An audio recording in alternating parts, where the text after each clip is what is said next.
10 মাস 10 দিন করে গর্ভে ধারণ,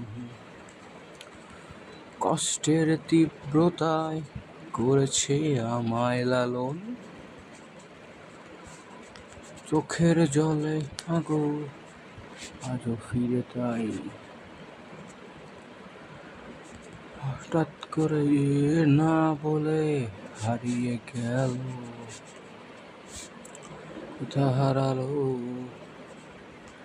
রাতের তারা, আমায় কি তুই বলতে পারিস? কোথায় আছে, কেমন আছে মা? ওরে তারা, রাতের তারা, মাকে জানিয়ে দিস। অনেক কেঁদেছি আর